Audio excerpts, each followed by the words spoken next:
I've made my fair share of mistakes selling on Amazon, and I thought it would be helpful to talk about some of those mistakes. In fact, some of the ones that hurt the most,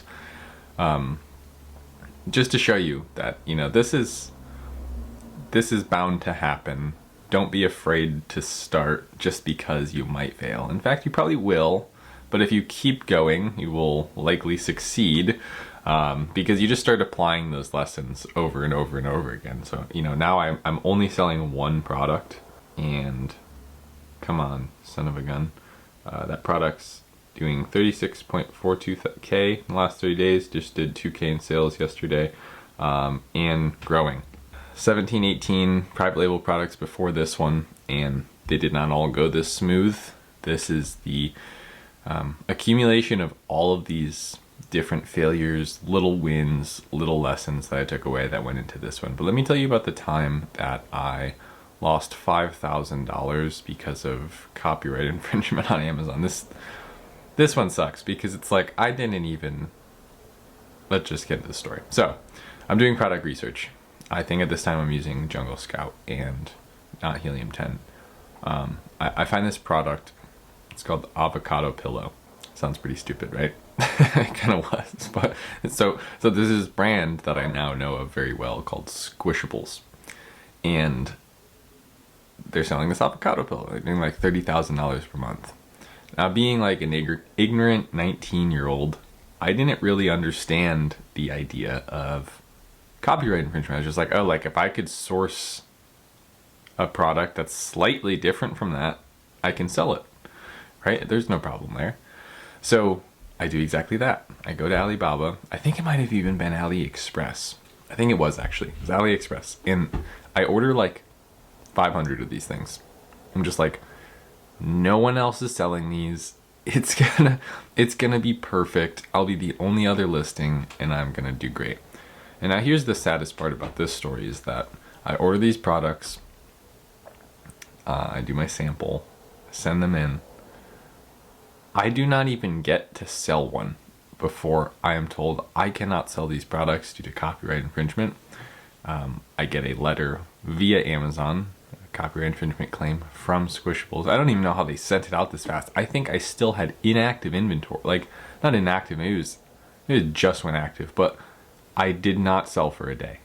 And so, moral of the story there is I took them off Amazon and I sent them to eBay, which turned out to just be a big pointless mess. I didn't send them to eBay. They don't have like FBA or anything. I just mean like I pulled them out of Amazon, tried to sell them on eBay, and I wasn't able to sell, I think, more than like 3. So I had hundreds of these things. I sold a handful of them, and I was like, I'm done with this. Okay, this is a loss. I'm chalking this up to $3,000 gone. The other time hurt way more because it was actually a successful product that I lost due to copyright infringement. So I was selling these like Bluetooth headphones. Again, it was just like a quick and easy product that I found on Amazon selling really well, pretty niche. There was specific search volume for this specific set of Bluetooth headphones, and they were like off-brand. It was like TWS something. And so with that, I was like, let me just go source those exact things that people are looking for. And how I'm going to win here is I'm going to win with listing quality. Bear with me. I do not want my coffee to get cold. In fact, let me get some more. Okay. Not very professional here on this channel. That's all right. So TWS i12s. I'm selling like $600 a day of these things.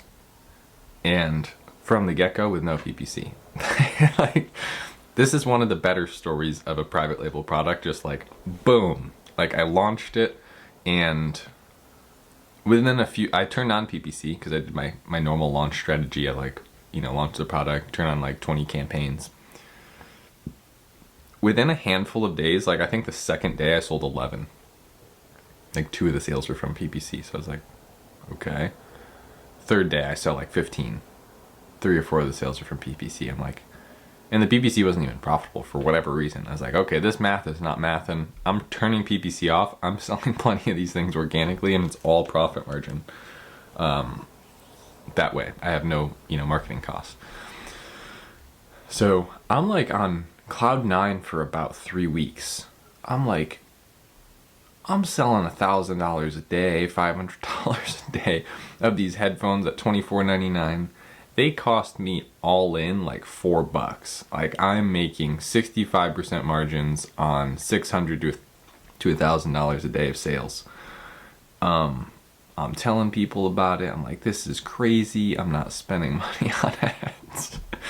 And then, boom, email one morning. Your listing has been deactivated due to copyright infringement. And guess who it's by? It's by Apple.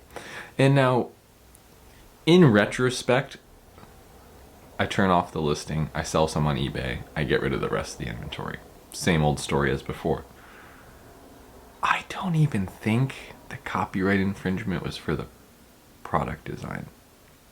I think it was for my photo, my main image.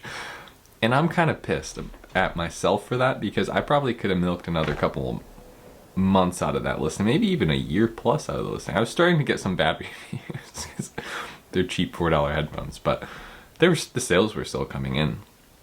They were basically AirPod knockoffs, okay? I'll say it. Fine, you got me. They were like AirPod knockoffs, and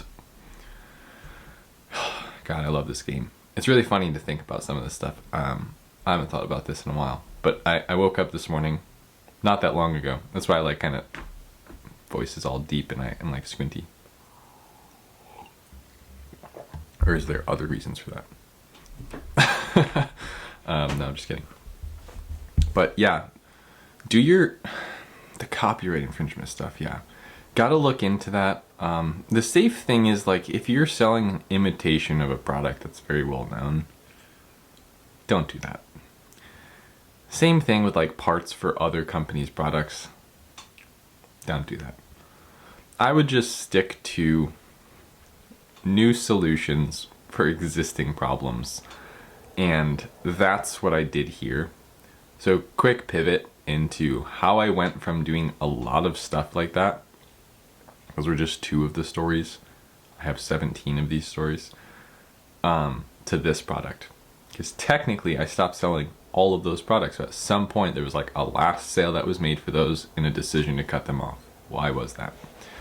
Well, we'll get into that later, but the big change that I started to make was I started to look at like the problem as, how do I make the best possible option in the market? How can I make it a no-brainer for people to buy my product?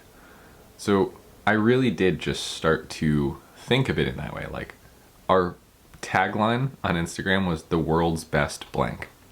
And this was leading up to the product even being launched. Just while we were designing it, while we were kind of building the brand, the following, doing outreach to influencers, letting them know we're going to have a launch and, we're designing a product in this space. The world's best that. That's the expectation we set. And I lived up to that. I built it in that way. I ordered the top 13 bestsellers on Amazon and analyzed the hell out of the market and their listings and the quality of their product and what specifically their product was made out of, how it functioned, how it held up in tests. I ordered a few, I guess we'll call them scientific instruments to start doing tests on these products. And I was really religious about this part of the process. And now here's the thing, you're probably thinking, yeah, that's great and all, but I don't have 20 grand to start. Cool. I didn't start this with 20 grand. I started it with 6. And my cost per unit's $5. So you can have a substantially different and better product, the best product, for not that much more money, depending on what type of market you go into.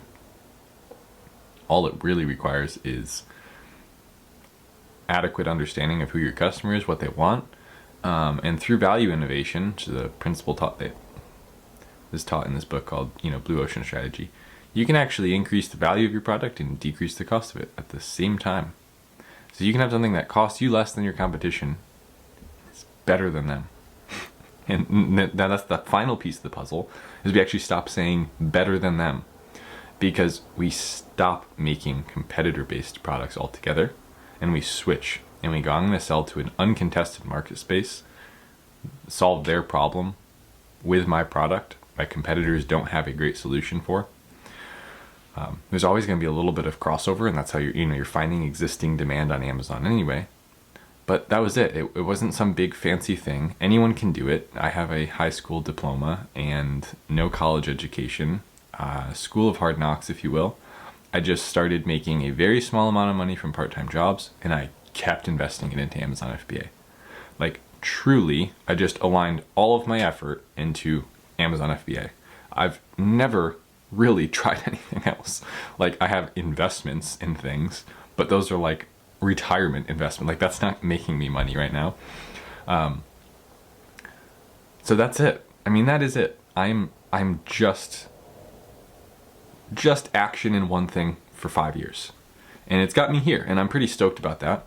And my business partner and I are actually going to be launching a new product soon, which should be even bigger than this one.